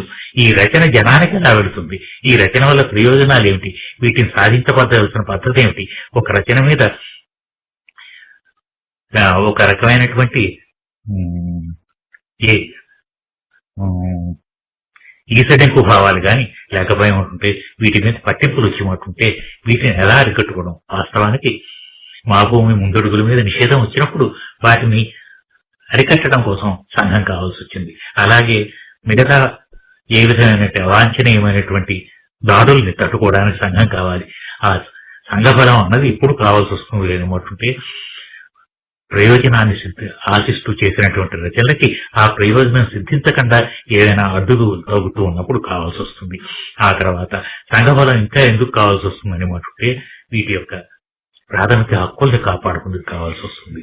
అందుకే కానీ సంఘబలం రచన చేయడానికి సంఘబలం కాదు, రచన చేయడానికి కూడా సంఘబలం ఎప్పుడు వస్తుందంటే లబ్ధ ప్రతిష్ఠులు సంఘంలో చేరితే వేరు, కానీ వారిని అనుకరించే వాళ్ళు ఉన్నారే వాళ్ళు కూడా సంఘంలో ఉండేమంటుంటే వాళ్ళకి దారి సుగమయ్యే పద్ధతి కూడా ఉంటుంది. ఆ సుగమము అన్న మాటకి సంఘం యొక్క తోడ్పాటు చాలా అవసరం అవుతుంది. ఇప్పుడు న్యాయపరమైనటువంటి పోరాట శక్తి, ఉద్యమ స్ఫూర్తి వల్ల ఉత్తమ రచనల ప్రోత్సాహం కలుగుతుందంటారా? కలుగుతుంది. ఎందుకు కలుగుదంటే, ఎందుకు కలగదు అంటే, ఒక రకంగా నలుగురు కూర్చున్నప్పుడు ఇంకో రకమైనటువంటి ఇంతకు ముందు రాసిన దానికన్నా మరొకటి ఎక్కువ రాసి వీళ్ళకి వినిపిద్దాం, వీళ్ళేమో మెచ్చుకుంటారు అన్న ఫీలింగ్ ఉంటుంది. కాబట్టి ఉద్యమ స్ఫూర్తి వల్ల ఇంకో ఉత్తమ రచనలు కూడా రావడానికి వీలున్నాయి. ఇంక నువ్వేడు కొత్తగా రాసేవని అడిగేవాళ్ళు కూడా ఉంటారు, వాళ్ళకి వినిపించాలని కూడా ఉంటుంది. కానీ వాళ్ళకి వినిపించడం కోసం కొత్తది రాయక్కర్లేదు, కానీ కొత్తది రాయాలన్న తపన ఉండి వాటికి చేయాలంటే సంఘబలం కూడా కావాలి. కలిసికట్టుగా ఉన్నప్పుడే కొత్తవి కూడా పుట్టడం వస్తాయి. నారదు గారు, ఆధునిక తెలుగు కవి ప్రయోగిస్తున్న భాష ఏమండి, కవి సంతరించుకుంటున్నటువంటి భాషా ప్రయోగాలు ఓ రకంగా ఎక్విజిషన్ అందాం, పాఠకుని కవిత్వాస్వాదనకు ప్రతిబంధకాలు కల్పించగల? ఏమీ కల్పించవు. ఎందుకంటే కవి తీసుకున్న మాటలు ఆ మాటల్లోనే తన భావాన్ని చెప్పగలిగినప్పుడు ఆ మాటలే తీసుకోవాలి. అది చెయ్యి తిరిగిన రచయిత తీసుకున్న మాటలు ఏమీ ఇబ్బంది పెట్టవు. ఒక రకంగా ఏమిటంటే పంచేంద్రియాల్లోనూ వాటి పంచ తన్మాత్రల్లోనూ వెలుతురు రుచిగా ఉంది అని అన్నాం అనుకోండి, వెలుతురు రుచిగా ఎలా ఉంటుంది? కానీ వెలుతురు సంగీతం వింటున్నాను అని అన్నప్పుడు రెండు రకాలైనటువంటి మాటల కలయిక వస్తుంది. ఈ కలయిక అన్నది కవి అలాగే చెప్పగలుగుతాడు, అలాగే చెప్తేనే కవిత్వం అందులో ఉంటుంది అనుకున్నప్పుడు కృష్ణశాస్త్రి మాటలు రకరకాలుగా కల్పిస్తున్నవి అర్ధ విస్తృతి చేత అలంకారంగా వచ్చిన మాటల గురించి. అర్ధ విపరిణామం వల్ల ఏమీ ప్రయోజనం సాధించిన అర్థాల వల్ల కవిత్వ ప్రయోజనం సాధించి అలా విడగొడుతూ తన కవిత్వం కొన్ని సంవత్సరాల పాటు అలా రాసుకోవడం వల్ల కొన్ని వర్గాలు అటు కొన్ని వర్గాలు ఇటు రావటంలే వస్తున్నాయి. ఇప్పుడు ఎందుకంటే భాష యొక్క ప్రయోజనాన్ని నిజమైన కవి అతని యొక్క వైవిధ్యాన్ని చూపెట్టడానికి రకరకాల మాటలు తీసుకోవాల్సి వస్తుంది. ఆ భాషని తన చెప్పు చేతుల్లో పెట్టుకున్నప్పుడే బాగుంటుంది. చెప్పు చేతుల్లో పెట్టుకునే వాడిని కవిగా కూడా మనం గుర్తించవలసిన అవసరం లేదు. అలాంటి వాళ్ళు రాస్తున్న దాని వల్ల భాష చెడిపోతున్నదని కానీ పాఠకుడికి అర్థం కావటం లేదని కానీ మనం ఆలోచించక్కర్లేదు. ఎందుకంటే వాటి యొక్క ప్రయోజనం ఆత్మానందం కోసం ముందు రాసుకుంటాడు, అందులో ఏదైనా బాగుండి మాట నిలుస్తుంది. కానీ చెయ్యి తిరగని వాళ్ళు, చెప్పు చేతల్లో లేని పదాలను వాడుతున్న వాళ్ళు అలాంటి వాటిని మనం పట్టించుకోక్కర్లేదు. ఇప్పుడు ఉదాహరణకి ఒక కవి పేరు చెప్పడం ఉద్దేశం కాదు, భాషా ప్రయోగాల వలన వివిధ భాషల నుంచి వచ్చినటువంటి అంతు గుణాల వలన ఏమవుతున్నదంటే అస్పష్ట కవులను ఇంకో కవులను వర్గాలుగా చేసి కంపార్ట్మెంటలైజ్డ్ పొయిట్రీ కింద చేసి ఒక కవిత్వ దృష్టికి రసాస్వాదనకి మధ్య ఒక నిరంతరము ఒక ప్రయత్నపూర్వక ప్రయత్నం చేయాల్సి వస్తుందా? ఇప్పుడు అస్పష్ట వర్గీకరణ అన్నది ఎక్కువ మంది ఎక్కువైనప్పుడు వాళ్ళ శాఖలు సెపరేట్ చేయవలసిన అవసరం వస్తూ ఉంటుంది. ఈ అస్పష్టత అన్నది ఒక యోగ్యత కింద భావించక్కర్లేదు. అస్పష్టత ఎందుకు వస్తుందంటే పాఠకుడికి కవికి దూరం పెరిగినప్పుడు పాఠకుడి యొక్క మెంటల్ లేజీనెస్ వల్ల అర్థం కాకపోవచ్చు. ఒకవేళ పాఠకుడి యొక్క వ్యుత్పత్తి కూడాను కవితే కాకుండా పాఠకుడికి కూడా వ్యుత్పత్తి ఉంటుంది. అది లేనప్పుడు ఈ భాషా ప్రయోగాల వల్ల కవిత్వ వ్యుత్పత్తి పెరుగుతున్నది అని కవి అంటున్నాడు. ఈ భాషా ప్రయోగాల వల్ల లేని అర్థాల కోసం వెతుకులాడేటటువంటి అవకాశం ఇచ్చి నన్ను బాధ పెడుతున్నావని పాఠకుడు అంటున్నాడా? Very good. కవికి పాఠకుడికి ఉండే ఈ ఘర్షణ ఎప్పుడు వస్తుందంటే ఇద్దరు రెండు సెపరేట్ వేవులెంతుల మీద వాళ్ళేమో పనిచేస్తున్నప్పుడు. దానికి మనం పరిష్కారం చెప్పలేం, ఎందుకంటే ఈ గట్టు మీద వాళ్ళు ఆ గట్టు మీద వాళ్ళు ఉండి చేస్తున్నారు. పరిష్కారం అక్కర్లేదు, కానీ కవిత్వ అంశంలో అనవసరమైన పొరలు, ఎప్పటికీ అంశానికి చేరుకోలేని పొరలు కనపడుతున్నావా? అది కవిత్వం అయ్యమంటుంటే ఈ బాధే ఉండదు, అస్పష్టతే ఉండదు. కవిత్వం కాని దానికి కవిత్వం అనుకుంటున్నప్పుడు ఈ వర్గీకరణలు అవసరం అవుతున్నాయి. నారద్ గారు, మీకు ముందు కూడా సాహిత్య చరిత్ర విమర్శకులు ఉన్నారు. వారికి భిన్నంగా ఈ విమర్శనంలో ఏ కొత్త ఒరవడిని చూపించాను అని మీరు అనుకుంటున్నారు? నాకు స్పష్టంగా తెలుసుకున్నవన్నీ నా పాఠకుడు స్పష్టంగా చెప్పడానికి ప్రయత్నించాను. ఒక కవి కనీసం 1000 పద్యాలు రాసి ఉండేమంటుంటే అందులో కనీసం ఒక మంచిదైనా ఒక్క పద్యమైనా ఉంటే దాన్ని పాఠకుడికి చెప్పడం కోసం, దాన్ని ప్రజల దగ్గరికి తీసుకుని వెళ్ళడం కోసం ప్రయత్నించాను. ఆ మంచిని వెతకడం కోసం వెళ్ళాను. మంచి గతమున కొంచెమేనో అన్నారు. ఈ గతంలో ఉండేటువంటి సాహిత్యంలో ఉన్న మంచిని, ఆ కొద్దిపాటి మంచిని కూడా పెంచాను. ఎందుకంటే మీ ముందు విమర్శకులు కూడా చేశారు కదా. చేశారు. వాళ్ళు చేసింది ఏమిటనేమంటుంటే వాళ్ళు భాషా ప్రయోగాల గురించి, కారణాల గురించి ఎక్కువగా టైము స్పెండ్ చేయవలసి వచ్చింది. నేను వాటిని పాటిస్తూనే మొత్తం చెప్పడం ఏమిటంటే అరటిపండు ఓల్చినట్టు కాకుండా ద్రాక్ష పళ్ళు ఇచ్చినట్టు ఇస్తున్నాను, అంతే తేడా. అంటే ఒక సాహిత్యాన్ని అధ్యయనం చేస్తున్నప్పుడు లేదా చదువుతున్నప్పుడు కలిగేటటువంటి ఆలోచనలు కానీ, స్పందన కానీ ఆ సాహిత్యం యొక్క కమ్యూనికేషన్, ప్రసరణానికి సహాయపడతాయి. ప్రసరణం బట్టి ఉంటుంది ఆ సాహిత్య అధ్యయనం. మరి ప్రపంచవ్యాప్తంగా మీ విమర్శకులు, మీతో సైతంగా సాహిత్యాన్ని వ్యక్తుల పేరిటో, పోషకుల పేరిటో, పాలకుల పేరిటో విభజించారేమి? పాలకుల పేరుతో ఎందుకంటే ఆధునిక యుగం లేదా ధోరణిని బట్టి విభజించారు.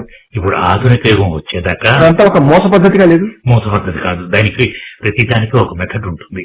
నేను పాటించిన మెథడ్ ఏమిటనేమంటుంటే నేను పాలకుల పేరుతో పెట్టాను. ఎందుకంటే ఆధునిక యుగం వచ్చేదాకా మన సమాజంలోనూ ఉత్పత్తి విధానాలు మారుతూ ఉన్నప్పుడు సంబంధాలు మారుతాయి. ఉత్పత్తి విధానాలు మారడం పోషకుల చేతిలో ఉంటుంది. ప్రతి ఒక సంఘంలో ఏదైనా మార్పు వచ్చేమాటుంటే ఒక పోషకుడు బదులు ఇంకో పోషకుడు ఎందుకు వచ్చాడు అనమాటుంటే ఉత్పత్తి విధానాల్లో గాని వాటి యొక్క సరఫరా విధానాల్లో గాని మార్పులు వచ్చినప్పుడే వచ్చాయి.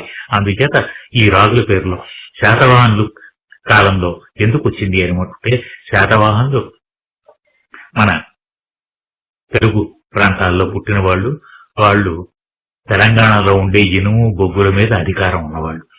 ఆ ఇనుము బొగ్గు అధికారంలో వాళ్ళేమో పెట్టుకున్నారు కాబట్టి ట్రేడ్ రూట్స్ ని వాళ్ళు హస్తగతం చేసుకున్నారు కాబట్టి ఒక సామ్రాజ్యాన్ని సృష్టించగలిగారు. అలాగే ప్రతి ఒక్క సామ్రాజ్యంగాన్ని, చిన్న రాజ్యంగాన్ని ఏదైనా సరే పోయి ఇంకో రాజ్యం ఎందుకు వచ్చింది అనేమోటుంటే ఉత్పత్తి విధానాల్లో మార్పులు వచ్చి వాటి మీద ఇంకొక రకమైనటువంటి వ్యవస్థ ఏర్పడుతున్నప్పుడు రాజ్యాల పేర్లు మారుతున్నాయి. అందుకోసమే యుగాలన్నింటినీ చాళుక్య యుగం, దాని తర్వాత కాకతీయ యుగం, రెడ్డి రాజుల యుగం అంటూ నేను పేర్లు పెట్టడానికి కారణం ఏంటంటే సమాజంలో చెప్పుకోదగ్గ మార్పు వచ్చినప్పుడే రాజ్యాలు మారుతాయి. ఆ మార్పు లేకపోయి ఉంటుంటే రాజ్యాలు మారవు. దానిలో ఉండేటువంటి ఆర్థిక విధానాన్ని నేను దృష్టిలో పెట్టుకొని మార్చాను. ఆధునిక యుగం నేను కడపట రాజుల యుగం మానేసి అయిపోయిన తర్వాత కుంపుని యుగం ఎందుకు పెట్టానంటే కుంపుని యుగం వచ్చేసరికి మన జీవిత విధానమే మారిపోయింది, మన విద్యా విధానమే మారిపోయింది, మన ఆలోచన విధానాలే మారిపోయాయి. కుంపుని యుగం తర్వాత నేను తీసుకున్నది ఏమిటంటే జమీందారీ నవేశాయిత్య యుగం తీసుకున్నాను. జమీందారీ విధానం వచ్చింది. కుంపుని విధానం తర్వాత పోషకులు మనకు జమీందారులు అయ్యారు. ఆ జమీందారీ విధానం మీద తిరుగుబాటు కూడా వచ్చింది. తిరుగుబాటు వచ్చినప్పుడు నవేకవిత్వం వచ్చింది. అంతకంటే ఇటువంటి మోస పద్ధతి కంటే సృజనాత్మక ధోరణిని బట్టి సాహిత్య సృష్టిని వర్గీకరణ చేయలేమా? చేయలేం. ఎందుకంటే సృజనాత్మక ధోరణులు అన్ని రకరకాలు ఉంటాయి. అందులో దేనికి గౌరవం అవుతుంది, ఏది కాదు అన్నది చూసుకోవాలి. ఇప్పుడు ఇది నవలాయుగం అని అన్నాం అనుకోండి. నవలాయుగం రోజుల్లో నాటకాలు లేవా?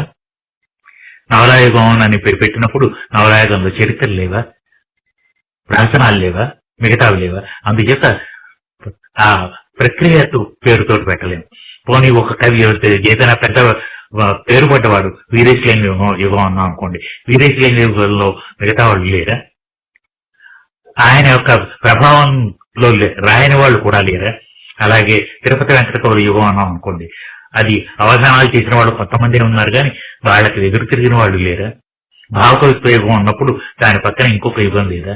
అందుచేత మనం తీసుకోవాల్సింది ఏమిటంటే, ఇది నా మటుకు నేను శాస్త్రీయ సామ్యవాదం కాబట్టి ఉత్పత్తి విధానాలు వీటి మీద ఆర్థిక ప్రాతిపదిక మీద సమాజంలో ఏ విధమైన మార్పులు వచ్చాయో ఆ మార్పులను సూచించేటువంటి పోషకాల పేరుతో పెట్టారు. ఈ శాస్త్రీయ సామ్యవాదం అంటే ఓ ప్రశ్న అడగాలంటే, గర్జించిన దేశాలు